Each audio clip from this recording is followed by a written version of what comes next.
오늘은 자기 짐을 지라 하는 제목으로 우리 하나님 말씀 함께 나누도록 하겠습니다. 교회는 예수 그리스도를 머리로 한 한 몸의 지체들이기 때문에 교회됨은 서로가 지체로 존재할 때, 그러니까 서로가 서로를 위해서 협력하는 자들로 존재할 때 의미가 있고 온전해진다는 겁니다. 그래서 지체이기 때문에 다른 지체의 아픔이 나의 아픔이고 다른 지체의 문제가 나의 문제라 하는 것이죠. 그래서 우리가 뭐 손가락 하나만 아파도 온몸이 아픈 것이고 또 발가락 하나만 아파도 온몸이 아프기 때문에 지체라는 건 그런 겁니다. 아주 작은 지체, 별 볼 일 없는 것 같아도 거기에 문제가 생기면 고통은 온몸이 함께 느낀다. 이것이 교회의 교회됨이죠.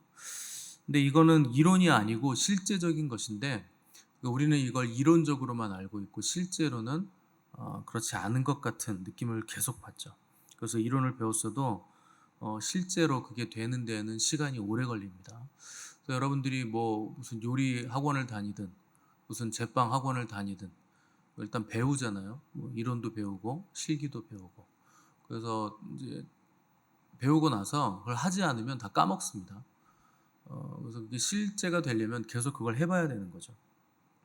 근데 이론을 배웠어도 실제로 행하는 일은 시간이 걸려요. 계속 반복을 해야 되고 또 실제 그것들을 오래 해봐야 되는 거죠. 또 우리가 교회로 부르심을 받았어도 여전히 그 육신의 습관은 남아있죠. 그래서 아는 것이 아직 실제가 되지 못하는 그 상태로 우리가 오랜 기간을 살아가야 되는 겁니다. 그래서 마음의 뜨거움은 있는데 처음에 하나님을 믿으면 뜨거움만 있습니다. 그래서 되게 청년들이 하나님을 만나면 뜨겁죠. 그런데 아직 말씀이 육신이 되지 않았기 때문에 몸으로 그게 체화되지는 않은 겁니다. 그래서 교회 탑 리더십이 아무리 뜨거워도 청년이 되는 경우가 없죠. 나이 드신 분들이 리더십이 됩니다. 왜 그러냐? 말씀이 육신이 되는 기간을 아직 거치지 않았기 때문에 그래요. 뜨거움으로 따지면 청년만큼 열정 있고 뜨거운 사람 없습니다. 근데 그건 이론적인 거예요. 아직 실제가 되지 않은 거죠. 지난주에 우리가 2절을 살피면서 짐을 서로 짐으로 그리스도의 법을 성취하라, 바울이 이렇게 권면했는데, 여기서 그리스도의 법이란 새 계명, 내가 너희를 사랑한 것 같이 너희도 서로 사랑하라 하는 계명을 말하는 겁니다. 근데 오늘 본문에서는 또 각각 자기의 짐을 져라, 다른 사람 짐을 지라고 했다가 또 자기의 짐을 지라고 했다가, 그러니까 마치 반대되는 개념인 것 같은 내용이 나오는데, 이건 반대되는 개념이 아니고 2절을 더 강화시키는 거예요. 그래서 각각 자기의 짐을 지라는 건 자기 책임을 다하라는 건데, 자기 책임이 2절입니다. 남의 짐을 져주는 거. 그게 내 책임이고 그 짐을 지라는 거예요. 그러니까 오히려 2절이 훨씬 더 강력하게 강화가 된 거죠. 또 이중적인 의미를 가지고 있는 겁니다. 공동체 안의 지체를 보면서 그의 짐을 함께 지는 책임을 다해라. 그리고 나서 뭘 해야 되느냐? 다른 사람이 져야 되는 책임에 대해서는 간섭하지 마라 하는 겁니다. 그러니까 책임은 다해야 돼. 자기의 책임에만 신경을 쓰고 다른 사람이 책임을 다하는지 다 안 하고 있는지 거기에 대해선 간섭하지 말라는 거예요. 그러니까 자기 책임만 열심을 내라는 겁니다. 그러니까 이게 이제 성숙한 사람들이 가져야 할 덕목이기 때문에 바울이 강조하는 것인데, 이게 굉장히 중요한 덕목이고 자세입니다. 왜냐하면 이 자세가 결여되면 반드시 이 문제가 죄와 맞닿아 있게 되기 때문에 이게 중요한 문제가 됩니다. 그래서 열정만 있으면 그 열정이 다른 사람들을 집어삼켜요. 방향성을 잃은 열정은 다른 사람을 집어삼킵니다. 그래서 나는 책임을 다하고 열정적으로 살아가고 있는데 저 사람은 왜 이걸 못할까? 이쪽으로 가는 거예요. 그러니까 내 책임을 다하는 거 좋은데, 내 책임 열심히 땀 흘려서 책임 완수 다하는 거, 성실하게 하는 거 귀한 건데, 그걸 다른 사람을 보면서 저 사람 왜 안 하지? 왜 못하지? 여기로 가지 말라는 거예요. 그게 죄이기 때문에. 그래서 죄는 다른 사람을 정죄하고 비난하는 것으로 나의 정당성을 확보하게 만들려고 합니다. 그게 죄예요. 나도 죄인이긴 하지만 저 정도는 아니야. 여기로 자꾸 가는 거죠. 하나님 앞에선 다 죄인입니다. 절대적인 의로움은 없어요, 인간에게. 의로움이라는 건 하나님에게만 있는 것이고, 하나님은 우리에게 의를 주셔야 그 그나마 우리가 의로워지는 거지, 인간 스스로 뭐 절대적인 의를 획득할 수 있는 행위라는 건 없는 겁니다. 그러니까 우리는 절대적인 의가 하나님 앞에서 없으니까 무슨 의를 자꾸 찾으려고 하느냐? 상대적인 의로움을 찾으려고 하는 거예요. 그러니까 다른 사람 못하는 거 보면서 내가 안정감을 느끼고, 다른 사람 비난하고 정죄함으로써 내 의로움을 확보하려고 하는 거죠. 그게 죄입니다. 그러니까 죄가 가만히 기다리고 있다가 99.999%까지는 가만히 있어요. 근데 나머지 0.0001%에서 갑자기 우리에게 의가 죄가 되게 만드는 게 여기입니다. 다른 사람을 보게 만드는 거예요. 99.9% 의로운 일 했으면 거의 의로운 거잖아요. 근데 나머지 0.1%에서 다른 사람 비난하고 정죄하는 자리로 싹 방향을 돌이켜서 의가 아니라 죄가 되게 만드는 거죠. 그래서 똑같이 예배드리고, 똑같이 교회에서 헌금 생활하고, 똑같이 봉사하고 헌신하는데 마지막에 마귀가 딱 한마디 던지는 거예요. 야, 너는 그렇게 잘하는데 쟤는 안 한다. 여기로 가는 거죠. 그럼 그 순간 다른 사람이 이렇게 가자미 눈 뜨고 보는 거예요. 쟤는 왜 저러지? 왜 못하지? 왜 안 하지? 왜 열심을 더 안 내지? 나는 이를 악물고 하는 건데, 나도 쉽게 하는 거 아닌데 쟤는 왜 저렇게 쉽게 포기하지? 안 한다고 왜 포기하지? 왜 넘어져 있지? 여기로 갑니다. 그러면 그 순간 그건 죄가 되는 거예요. 의로움은 다 사라진 거죠. 이 마음의 문제는 또 어디에 있느냐? 그렇게 비난하고 정죄하는 마음 자신도 그 자체도 문제지만, 그렇게 비난하고 정죄하는 자신을 보면서 자신을 또 비난하고 정죄합니다. 왜 나는 사람을 비난할까? 왜 나는 저 사람을 정죄하는 자리에 자꾸 갈까? 그렇게 해서 다른 사람도 사랑하지 못하고 나 자신도 스스로도 사랑하지 못하게 되는 자리로 가면서 모든 관계가 다 어그러지는 거죠. 그 기독교는 결국 관계 같잖아요. 하나님과의 관계, 이웃과의 관계, 그로 인해서 자신과의 건강한 관계, 올바른 관계, 여기로 가는 건데, 이 모든 관계들이 다 어그러지는 겁니다. 다 뒤틀리는 거예요. 그래서 바울은 너의 책임을 다 하라는 거예요. 첫 번째 책임은 뭡니까? 다른 사람의 공동체 안에 다른 사람의 짐을 대신 져주는 거. 그리고 그 책임을 다하는 거. 그리고 그 이상 넘어가지 말라는 겁니다. 왜 다른 사람은 책임을 안 할까? 왜 저 사람은 넘어졌을까? 왜 죄짓고 넘어져서 나로 하여금 이 무거운 짐을 또 내가 지게 만들었을까? 여기로 가지 말라는 겁니다.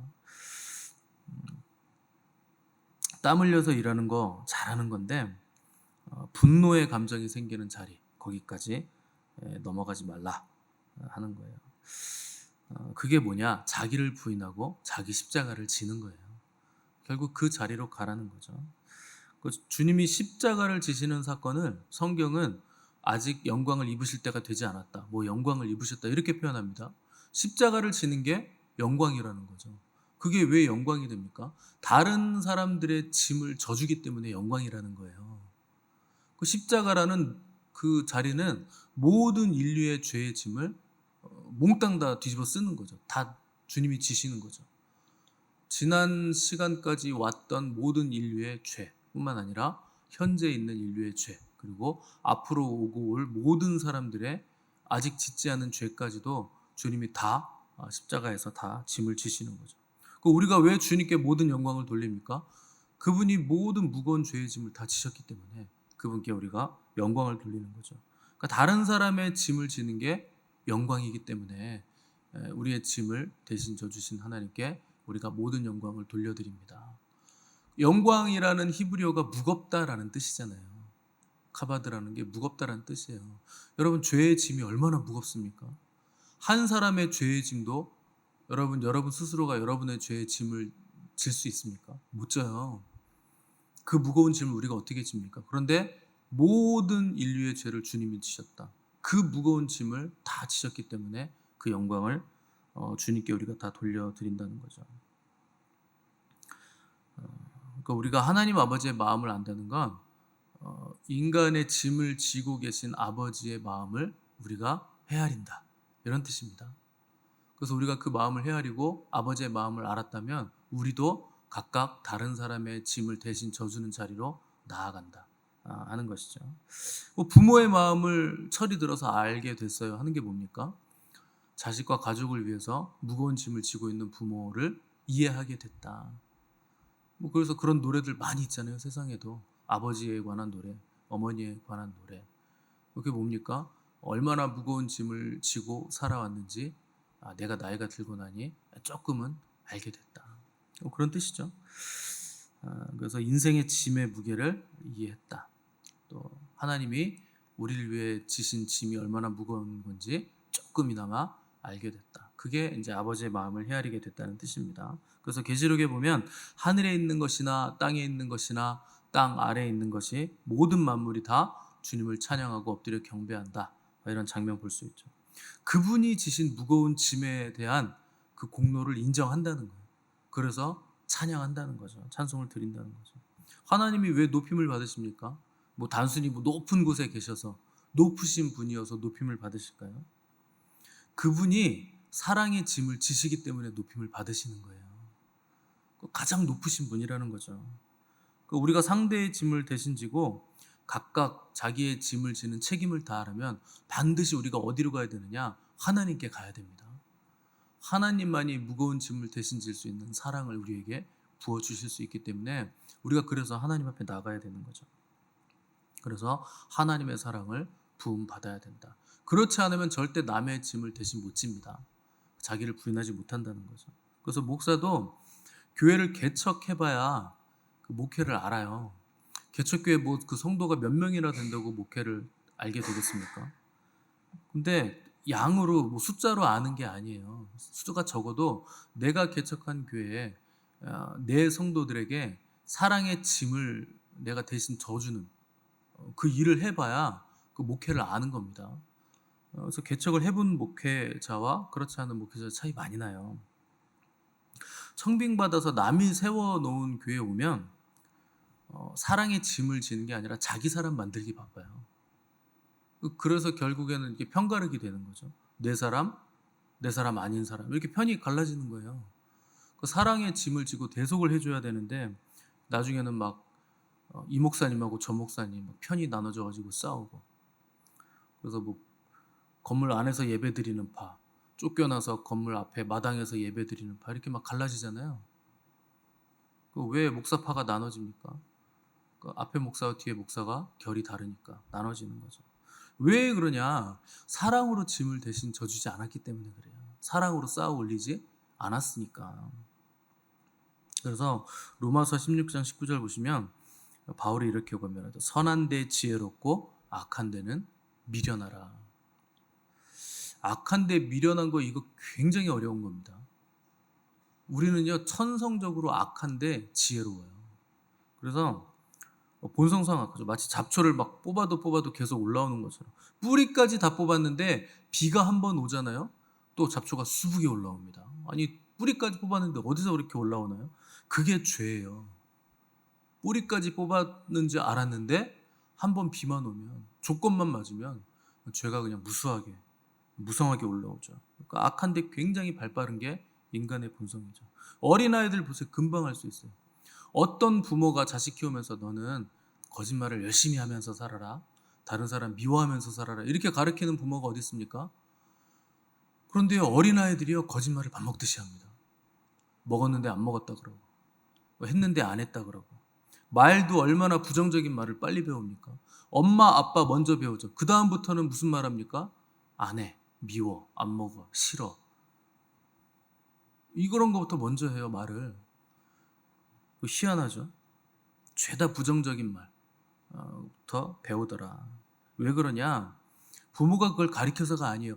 본성상, 본질상 진노의 자녀들이기 때문에 우리 죄 가운데 출생해서 아담의 죄를 가지고 아담의 죄가 유전돼서 태어났기 때문에 죄에 대해서 굉장히 지혜롭고 발빠르다는 거죠.